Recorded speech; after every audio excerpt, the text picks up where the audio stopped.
I asked you guys what you wanted to know about Irish whiskey, and you came through. There's a lot of good questions coming, and we're going to start right off with a question from Wispy Woods. Are there requirements other than being created in Ireland to consider it Irish whiskey? Can it contain caramel coloring?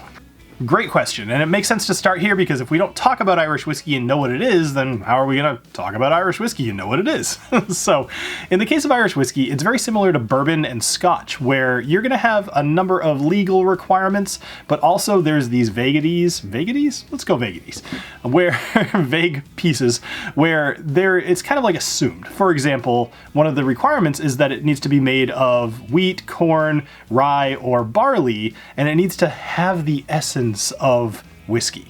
So that's obviously vague, but you kind of get it too. Like, you're not going to put all those together and be like, oh, this tastes like, I don't know, cognac and it's whiskey. So in the case of legally, it needs to be at least 3 years old. It needs to be put in a barrel at no more than 94.8% ABV. That barrel needs to be oak, and it needs to be bottled at least 40% ABV. So that's really it. But in the case of Irish whiskey, they are allowed to use caramel coloring in order to darken the whiskey if they want to. The idea being that caramel coloring is basically just sugar and water, so they say that it doesn't really affect the flavor of the whiskey. And, you know, some people will disagree, some people will agree. Frankly, I don't know that I can tell the difference too much, but that's a whole nother conversation. But there you go. Next is a question from Maverick X19. Do you think Irish whiskey will ever reach the popularity of Scotch? This one was a tough one to kind of come to terms with because frankly, I don't think so. And here's why. So for a very long time in the zeitgeist of the world, really, we all think of Scotch as being like this stuffy, but also expensive and kind of like something to show off your money. Like you drink a fine Scotch, right? That is still the opinion, even though it's become much more approachable from channels like my own. But also, you have the other end of the spectrum where you have bourbon. Now, bourbon is viewed as kind of like a fun-loving, like party time kind of drink. You're gonna drink some Jack and Coke. You're gonna go get your pappy and stand in line for 40 years. You're gonna do like all kinds of crazy stuff to get your bourbon, and that makes sense. Rye is kind of not in the game, but then if you think about Irish whiskey, when I think of Irish whiskey, I think of like sitting in a pub, calm, or maybe like a little fun, just a little drunk, hanging with your friends, drinking some Irish whiskeys. And obviously you've got Jameson there, that's the party time as well, but it's definitely a mix of the two. It's almost like the cross-section of bourbon and Scotch. And because of that, I just don't see it having ever get as big as Scotch. Also, when you consider the fact that Irish whiskey is booming, it is in fact growing faster than any other whiskey genre or region, but it's still only right now about 40 distilleries and some of them aren't open. And that's versus Scotland, which is like 3 or 4 times that many, and oh my gosh, the US has like 2,000 something distilleries. It's insane. So Ireland has a lot to make up for, and I'm just not confident it'll ever get there, but I hope it does. Up next is a question from 4 Leaf Whiskey. Now, 4 Leaf Whiskey also has their own channel as well. I'll put a link down in the description below. What brands of Irish whiskey are you most excited for in the future? Now, this is an interesting question because I don't go to Ireland. I've actually never been. My wife went there for college. She tells me all about it and how wonderful it is, and then we've never gone. But I digress. So I've never been there. There's something like 20 new distilleries that have opened in the last few years, and I've never been to them. And frankly, I haven't drank any of their stuff either. So I looked more conceptually. What idea am I most excited about? And there's a distillery called Pierce Lyons that kind of makes me excited. So in the mid-1800s, there was a church that shut down.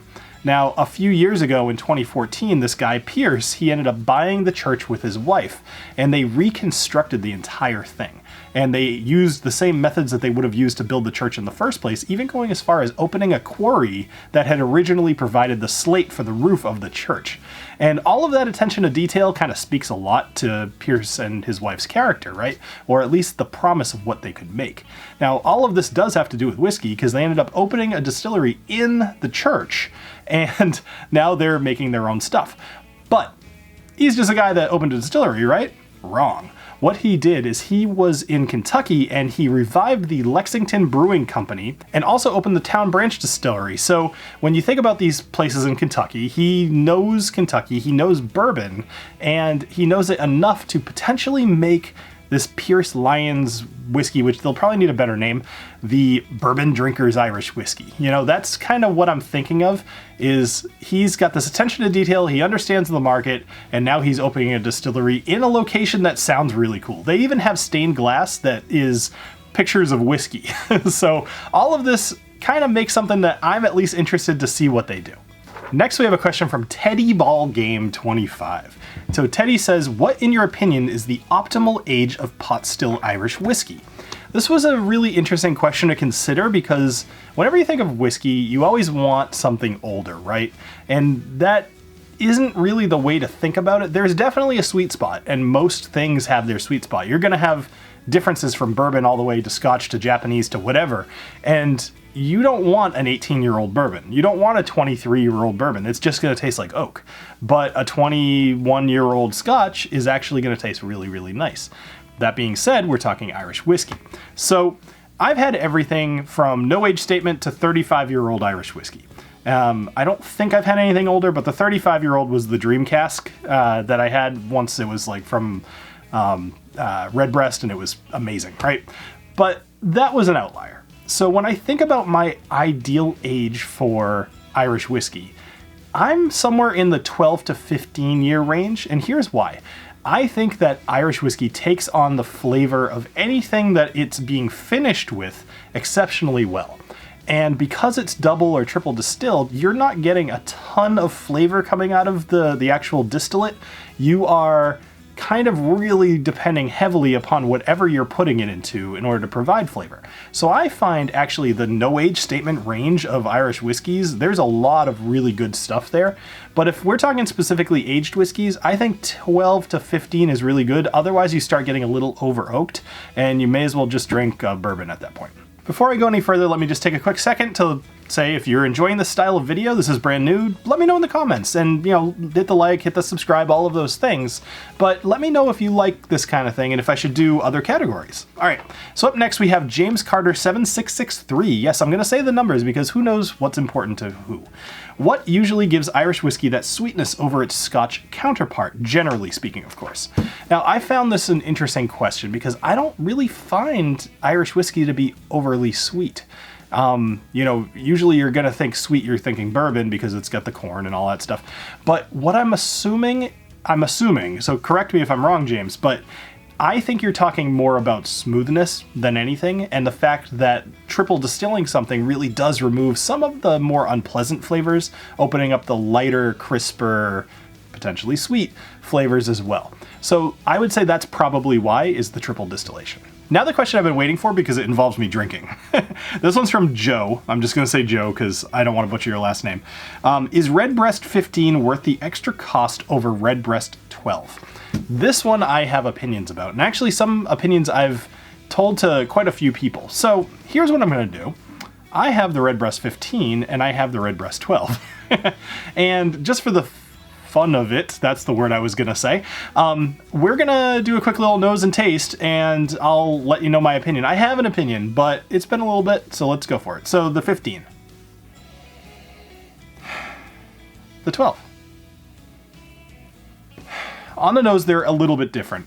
The 15 has a bit more robustness, and if I were to look at the ABV here, which involved me having to open the whole box, everything, take it out, but this one's 46%, this one's 40%. So 15 is 46%, and that's gonna matter because with Irish whiskey, where you're already gonna be starving a little bit for some of the flavor, especially if it's not sitting in a barrel for a very long time, some of that ABV can really help to carry the flavor that you do have. So, in the case of the 15, this one's not sherry finished. The 12 is sherry finished, but they both smell like sherry. They both smell like berries. They smell like red wine a little bit. They both have some of that ex-bourbon going on the nose as well, but let's see how they taste. So we'll start with the 12. Cheers. For a very long time, Redbreast 12 was something I recommended to a ton of people. The more I drink whiskey, especially Irish whiskey, the more I realize that the 12 actually is a little bit harsh. It's more harsh than you would expect for the $65 price tag or so at 12 years. Like, that doesn't feel bad, but I would expect it to be a little smoother. But let's have the 15. Cheers. The 15 has a very slight bit of harshness right at the beginning. And when I say harsh, I'm not just talking about ABV, I'm talking about slightly less aged than I'd like it to be. But the 15 does have a way better taste to it. The flavor is fantastic. Everything about the 15 is wonderful. And actually, if you check out the video I just did live stream a couple days ago, you'll see I actually put the 15 up against some of the green spots, and I was surprised where it landed. So, little cliffhanger there, whatever. Go check it out if you want to. All right. As far as the question goes, is the 15 worth the price over the 12? Well, let's talk about price. 12 is $65 roughly. I just looked it up. The 15 near me goes for about $125, $130, somewhere in there. So let's just assume it's twice the price for 3 extra years. Now the 12, I would say the answer to this question lies in what your experience with drinking whiskey comes to. Are you somebody who is still really enjoying some of the easier to sip things like Jameson Black Barrel? I mean, that is a good whiskey, but it's like, it's a little boring, I guess. But if you think about some of the other things like Lestau or, some of the spot whiskeys or even like a Connemara, if you're going to go with peated, like, are you challenging yourself to drink something more challenging? If you are, the 15 ends up being worth it, even at that steep price, which I will say, I'm a little hesitant to put that up at that price, but I also really, really like the 15. So it's kind of up to you. Is it worth the price to you?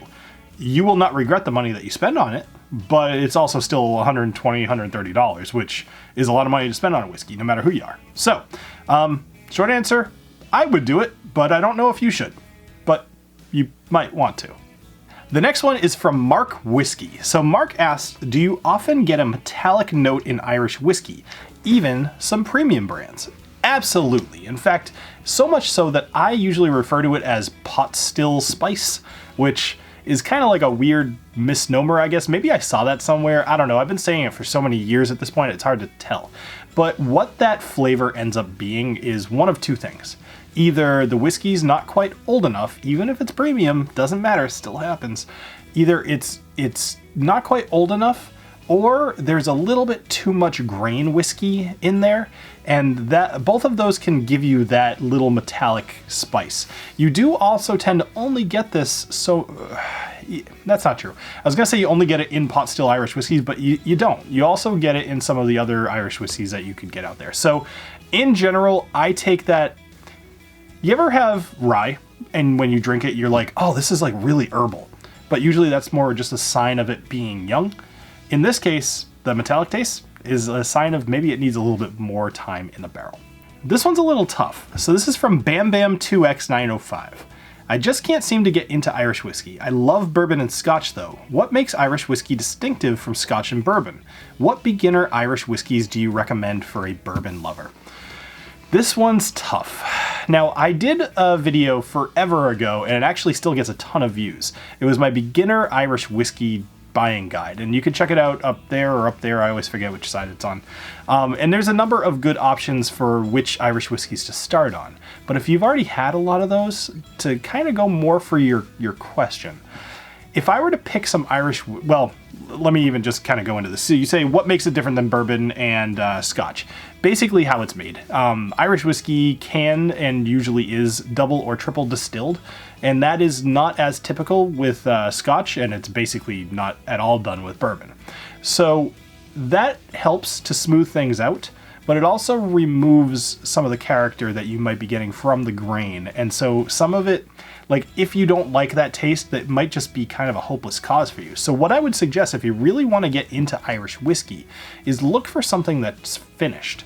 For example, this one right here, and you probably see this come up later in the episode too, wasn't actually planning on pulling this one out for this question, but this is Slane Irish Whiskey. Slane is fairly inexpensive. Actually, it's one of its biggest perks is I think this is like $25. This is a sherry finished Irish whiskey. And it's triple casked as well, so it's got a lot going on. So it's got a lot of flavor. And it's something that will kind of help to redefine what Irish whiskey might be to you. frankly, without a little bit more information about what you've tried and what you thought of it, it's a little tougher to answer this question, but I purposely wanted to read this question on here because this is probably one of the most common questions I get asked in my email, is people saying, I don't like X, why don't I like X? How do you taste these things in X? And it's kind of this, it's what have you tried, what did you taste, what did you like, what did you hate? And then I can give recommendations from there. So if you guys ever want recommendations, feel free to ask in the chat, or if you want to go to the Patreon, we could do like a little bit more of a in-depth thing and I'll help you pick something. I've definitely done that for a good chunk of my patrons. So let's call it one of the services I offer. Although frankly, if you ask, I'll probably help you. Up next is Bill724. He says, who are your preferred but underrated Irish distillers? The conversation is almost all Middleton. Any up-and-comers we should be looking out for on our shelves? Great question, and I'm definitely I guess, I definitely talk well about Middleton quite often. I talk about the spot whiskeys, the Redbreast, I've even done that tonight.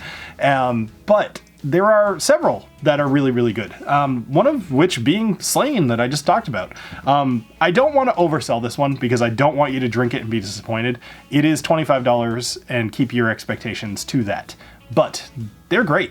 They do like a music concert series. They kind of like do a bunch of really cool stuff, and their whiskey's pretty good and it's cheap. So what more do you want? But one of the companies that's really been surprising to me in the last few years is Teeling. Teeling has put out a ton of really, really good whiskeys. And if you haven't taken the chance to at least try their small batch here, which is this guy right here, I would highly suggest it. I think you should. But aside from that, there's another whiskey that I have not yet reviewed on the channel. As you can see, I haven't drank a ton of it either. This one is fairly new. This is McConnell's Irish Whiskey. I drank this very recently and I was pretty surprised at how much I enjoyed it. I have not done my full review on that yet, so I reserve the right to change my mind. But this is $35, and I mean, that's a pretty good bet. Our last question comes from Dreaming Wolf 8382. Now, Dreaming Wolf asks, why aren't there more peated Irish whiskeys? Now, this was a fun one to kind of research because I didn't have a good answer at first. I had an idea, but it was just an idea. So here's what I thought, and it turned out to be right. Connemara was already doing it. So at the time, like talk even 10, 15 years ago, there were only 19 distilleries in Ireland, I believe. I think that was the full count. Might have even gotten as low as 9. And most of them were already kind of doing whatever they were doing for a long time. Now, Connemara was making peated Irish whiskeys, and they were kind of the only ones doing it. And the reason that the other brands didn't try to do it is because it's kind of a pain. You have to really like scrub and wash and disinfect and all this stuff, the still in between running your peated stuff versus your not peated stuff. Otherwise, you're going to have some cross-contamination. And frankly, who's got time for that, right? So Connemara was already doing it. They were actually doing it very well. Fun fact, don't buy the 12. It's totally bleh. The no age statement is actually far better than the 12, believe it or not. But they were already doing it. It's a hassle to kind of switch things up, and that was the answer. Well, those are some of your questions about Irish whiskey. I hope you guys enjoyed this. I hope you learned a little something. At the very least, I hope you got your question answered. And I hope that you guys have a great rest of your night. If you enjoyed the video, make sure you leave me a thumbs up. It helps a lot. If you want more stuff like this, leave a subscribe. Yeah, do that. Why not? Leave a subscribe. And if you want to see me do other videos in this style, leave a comment down below. Let me know what style you want. Bourbon, Scotch, whatever else. And I will see you guys all for the rest of Irish Whiskey Month. Have a great rest of your night. Cheers.